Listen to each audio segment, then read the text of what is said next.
Bienvenue sur la chaîne des paillettes sur les mots. Parce que grandir n'est pas toujours simple, cette chaîne vous propose des histoires pour les enfants, mais également pour l'enfant intérieur qui vit encore dans chaque adulte, pour que la partie la plus inconsciente de soi se sente entendue, réconfortée, aidée, encouragée.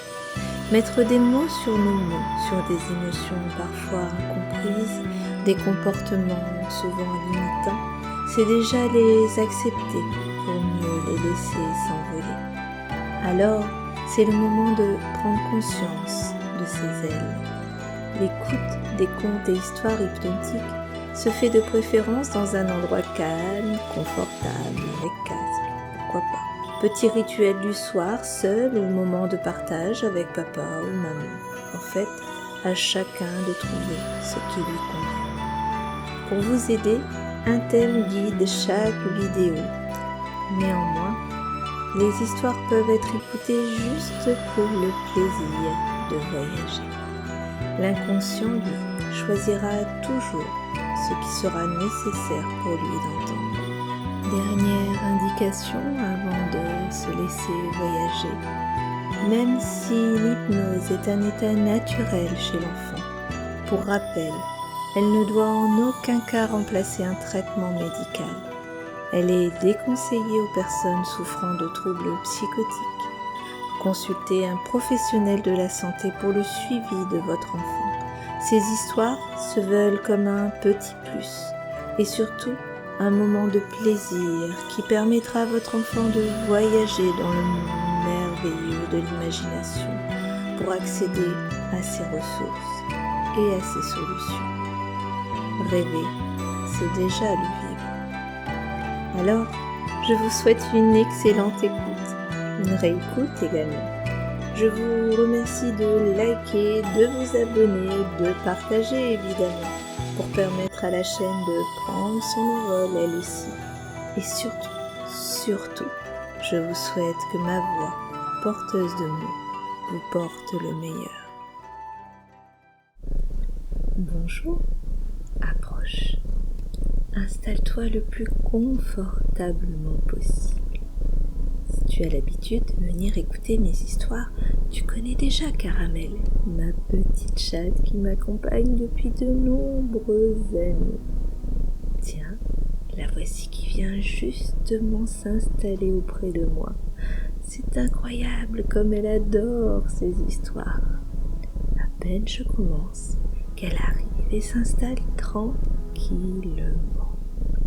En même temps, quand on sent que quelque chose est important pour nous, c'est plus facile de se rappeler qu'il faut l'écouter. Même si elle dort, cette petite coquine, je sais qu'une partie d'elle aime écouter ces histoires. Sinon, pourquoi revenir? Pourquoi ronronner de bien-être? Alors, si tu le veux toi aussi, tu peux peut-être voyager avec Caramel en écoutant cette histoire un peu particulière. Si particulière qu'une partie de toi, celle qui a besoin d'entendre, la plus curieuse, la plus rêveuse peut-être, voudra être attentive jusqu'au bout, alors que souvent, tes yeux fermés seront le signe que tu auras glissé dans un sommeil agréable et reposant. Pas tout de suite, bien sûr, juste dans un moment, lorsque tu auras entendu ce qui est important pour toi de retenir dans quelques minutes. Et tandis que tu entends le ronronnement de Caramel, tu peux prendre la peluche que tu adores, tu sais, celle que tu aimes tant, même en secret, parce qu'elle est toujours là quand tu en as besoin et qui sent tellement bon, cette odeur unique au monde, celle qui te dit « tout va bien ». Tu es en sécurité, tu es aimé et avec moi, tu es protégé. Pose-la doucement sur ton ventre ou ton cœur, comme si tu faisais un gros câlin. Voilà, comme cela. Et maintenant, tu n'as qu'à sentir comment elle monte et descend en même temps que ta respiration. C'est drôle, non? Elle monte, elle descend. Elle monte, elle descend en même temps que ta respiration.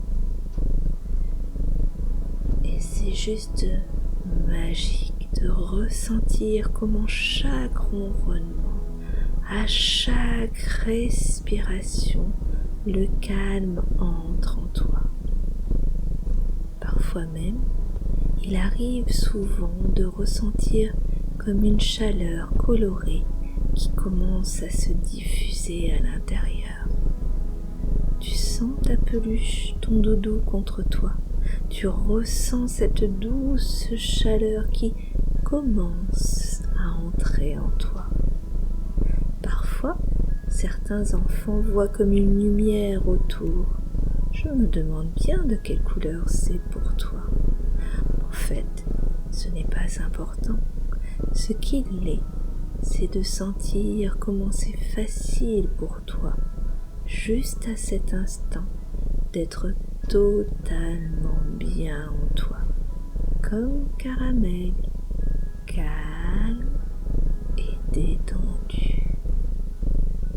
Alors, comme de la poudre magique, la lumière amenée par ton doudou, ton coussin, commence à circuler tout en toi, dans ton corps. C'est drôle, non? Moi, ma lumière est chaude, parfois rose, parfois jaune. Sur son passage, c'est comme une étoile magique. Elle laisse une traînée de paillettes, les plus éclatantes les unes que les autres, des bleues, des vertes, des rouges. C'est étrange ce chemin pris par cette lumière de paillettes, tandis qu'elle descend le long de ton ventre, de tes jambes, de tes mollets, de tes pieds. C'est comme si ton corps plonge dans un nuage de barbe à papa tout mou, tout doux. Peut-être même que tu peux sentir cette odeur, cette sensation sur ta peau. Et puis, elle remonte de nouveau, des pieds, des jambes, du ventre, comme pour laisser dans ton corps cette sensation toute douce, toute moelleuse, comme une caresse d'amour. Alors, c'est encore plus facile pour toi de la sentir et de vouloir même t'étonner de voir quel chemin elle va encore prendre maintenant. Et pendant que tu ressens tout cela en toi, tu peux aussi encore plus ressentir comment, sans rien faire, tu plonges encore plus profondément dans ce nuage de barbe à papa. C'est tout tranquille en toi. Et puis, la lumière continue de monter dans ton cœur. Comme c'est beau toute cette lumière, ces paillettes autour de ton cœur. C'est juste magique de pouvoir sentir comme tu te sens aimé et protégé juste en voyant ton cœur entouré de cette douce lumière parsemée de paillettes. Vers quel chemin la guides-tu maintenant? Les épaules? Le cou? La tête? Voilà, comme cela. Juste regarde, écoute comment maintenant tout est calme dans ta tête. Peut-être même que maintenant, tous les bruits autour de toi ont disparu pour juste entendre le son du calme en toi et le bruit de ma voix. Alors, c'est le signal. Le signal que tu peux fermer les yeux et les ouvrir à l'intérieur de toi pour voir la porte magique aux histoires. Cette porte, comme tu le sais peut-être déjà, est unique, toi seul peux l'ouvrir, car sa clé, c'est ton cœur. Regarde, déjà elle apparaît et s'ouvre.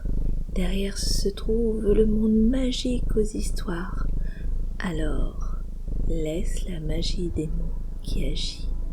Ne prends que ce dont tu as besoin et qui te fait du bien.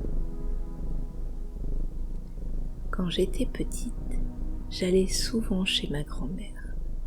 C'est incroyable comme le simple fait de penser à elle me fait immédiatement voir son image. Tiens, je peux même sentir l'odeur si particulière des crêpes chaudes qu'elle me cuisinait avec amour tous les mercredis.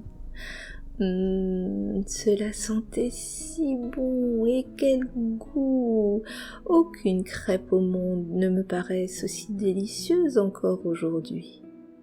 C'était juste comme une caresse de bonheur. Je crois que si j'aimais tant ce moment, c'est qu'après le goûter, ma grand-mère Amor, elle était portugaise, me faisait toujours un gros câlin pour me raconter les plus merveilleuses histoires. Je ne sais pourquoi, à ce moment-là, je savais que j'étais totalement et complètement tranquille. Rien ne pouvait m'arriver dans les bras chauds et réconfortants de ma mamie. Un peu comme toi, maintenant, en écoutant ces histoires.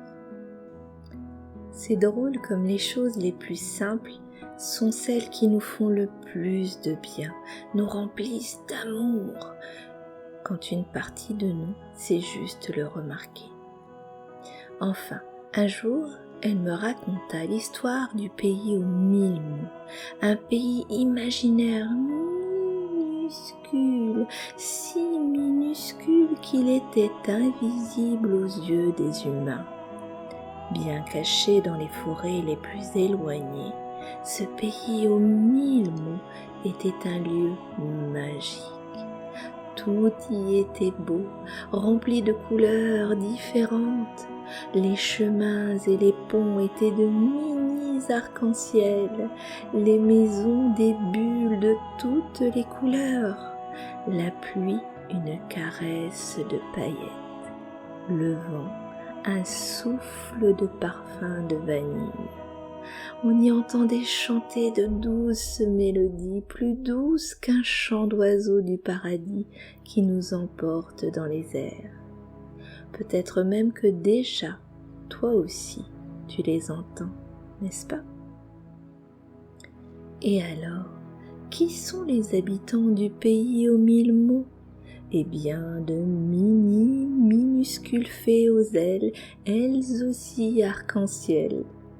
Pour protéger leur pays afin qu'il reste totalement invisible aux yeux des animaux, des hommes, ces délicieuses petites fées avaient installé une gigantesque tente magique et invisible.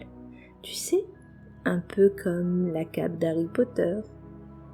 Sous cette tente, on pouvait apercevoir des milliers de ballons de toutes les couleurs, des roses, des fuchsias, des bleus, des jaunes, des oranges et plein d'autres encore. Imagine un peu ce magnifique ciel fait de ballons multicolores. Pour soutenir la tente, tous les soirs, avant de se coucher, les petites fées écrivaient sur un petit papier doré accroché à un ballon, les mots importants, la pensée importante de la journée, puis tout simplement le laisser s'envoler. Tout le monde sait que libéré de ses pensées envolées, il est plus facile d'aller se coucher. Je la laissais pan, drôle de nom, non? Oui, c'était ainsi que se prénommait la plus petite fée, encore plus minuscule que les autres. toute vive, elle virevoltait toute la journée dans un sens, dans l'autre, à l'endroit, à l'envers, en avant, en arrière. Elle ne s'arrêtait jamais, malgré la demande des autres fées qui parfois, il faut bien le dire, en avaient assez. « Mais quand vas-tu arrêter de voler dans tous les sens ?» lui disaient constamment les autres fées. « Cela devient agaçant, fatigant. » Cela laissait Pan sentait bien que ses amis étaient lassés, et pourtant c'était comme si une force invisible l'empêchait de se poser, comme si, au fond d'elle-même, une toute petite partie avait peur d'arrêter de voler dans tous les sens. Dans la tête de Chelalès et Pan, c'était un vrai tourbillon de pensées qui, elles aussi, volaient dans tous les sens. Que vais-je faire demain? Et si j'allais dans l'arbre rose? Ah non et non, et puis c'est peut-être mieux d'aller à la pêche aux grenouilles bleues. Et patati, et patata, elle n'arrêtait pas. C'était épuisant. Chelalès et Pan se promenaient sur le chemin arc-en-ciel menant à la rivière d'argent, tout en se demandant pourquoi avait-elle toutes ces pensées et comment en choisir une pour le ballon du soir. Quand soudain, elle entendit « Eh oh, attention !»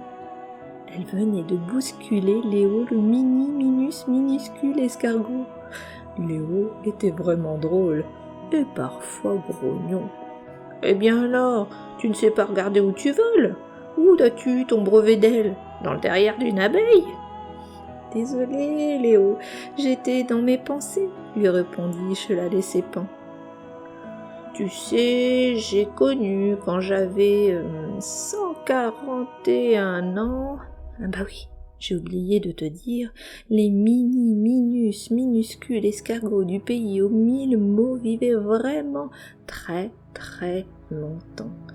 Parfois si longtemps qu'il leur arrivait souvent de ne plus savoir quand ils étaient nés. « J'ai connu, reprit Léo, un limatoudou qui, comme toi, pensait beaucoup. » Tu te demandes sûrement ce que c'est un limatoudou. Eh bien, c'est comme une limace avec des petites pattes toutes douces et un corps rose, des yeux en forme de cœur et des cœurs en forme d'yeux. Oui, tu as bien entendu, des cœurs. C'était l'animal le plus magique et utile du monde aux 1000 mots. Ainsi, tous les ballons qui redescendaient de la tente magique qui cachait, comme tu le sais, le pays des petites fées, eh bien, tous ces ballons qui portaient sur leurs petits papiers dorés une pensée bien trop lourde à porter, évidemment, redescendaient. Eh bien oui, tout le monde sait que les pensées trop lourdes n'arrivent pas à voler et qu'il faut parfois les aider. Alors, les limatoudous récupéraient les ballons de couleur et leurs pensées.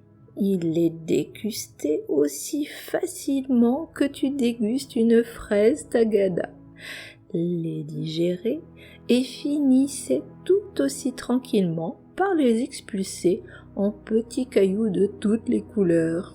C'est ainsi que les chemins, les routes, les ponts du pays aux 1000 mots étaient devenus arc-en-ciel. Incroyable, non? Comme quoi, il est toujours possible de transformer en quelque chose de beau la plus lourde des pensées. Tu sais, Chelalès et Pan, continua Léo, ce qui arriva à mon ami Sogno, le limatoudou. Sogno se faisait souvent chahuter par les jeunes limatoudous parce que souvent il préférait s'allonger contre l'arbre aux 1001 roses en oubliant d'aller même manger les ballons. Il pouvait rester ainsi durant des heures, avec les yeux fermés et un sourire de bonheur accroché à son visage. « Sogno, disaient les petits copains, un jour viendra où tu deviendras la racine de cet arbre. Que vois-tu dans tes yeux en forme de cœur ?»« Je vois le plus beau château et la plus belle vie aventureuse de limatoudou. Je vois des montgolfières, des traversées de désert à dos de chameau. Je vis des voyages de fleur en fleur. Je vis des batailles de pirates. Je vois des voyages dans l'espace sur d'autres planètes. Je sens des câlins tout doux. J'entends des rires de joie. Je vois comment moi, Sonio, le plus rêveur des Limatoudou, je deviens le plus acteur des 1000 aventures où je vole, je glisse, je vis, j'aime. Je vois l'amour, l'aventure, les rires, la joie. Je vois le bonheur. Parce que tout le monde sait que rêver, c'est placer la première pierre de son plus magnifique château intérieur. Alors, les autres Limatoudou regardèrent soudain Sonio avec des yeux d'envie, car eux aussi auraient aimé pouvoir rêver et vivre autant d'aventures que contient l'arbre aux 1001 roses. Toi, déjà maintenant, une partie de toi a déjà commencé à te laisser glisser dans un profond des plus magnifiques rêves comme Sonio. Car il est évident que les enfants sont les champions et les premiers à rêver les plus belles aventures et à poser les pierres de leur château. Depuis, tous les Limatoudou ont compris l'importance de fermer leurs yeux en forme de cœur, alors Sonio devint leur conteur de rêves. Tous les soirs, ils se précipitaient tous autour de l'arbre aux 1001 roses pour écouter une nouvelle aventure rêvée et racontée par Sonio. « Je la laissais pas, tu m'entends ? Hein, oui, Léo, bien sûr, j'étais dans mes pensées. Tu sais, Léo, je crois que je sais quelle pensée je vais essayer d'envoyer ce soir avec mon ballon. »« Ah oui ?» répondit Léo avec un clin d'œil. C'est étonnant. Jamais Léo ne sut quelle pensée Chelalé-Sépan envoya ce soir-là sur son papier doré. Ce qui fut incroyable, c'est de voir le regard brillant de la petite fée en lâchant son ballon. Cela devait sûrement être important pour elle, car depuis ce jour, la petite fée si particulière se transforma en une magnifique fée, comme si quelque chose en elle avait changé. Elle était devenue si calme, si posée, tellement pleine de sagesse qu'elle fut élue par les autres fées la présidente du pays aux 1000 mots. Cette histoire résonne encore en moi aujourd'hui comme hier quand j'entendais la douce voix grave de Mamie Amor avec son délicieux parfum à la rose. Ma petite paillette, c'est ainsi qu'elle me nommait, où que tu seras, à n'importe quel moment de ta vie, tu pourras toujours oublier certains mots de cette histoire pour qu'une partie de toi se souvienne de ce qui est important de se rappeler. En attendant, tu pourras toujours te souvenir que ta vieille Mamie Amor t'aime. Elle avait raison.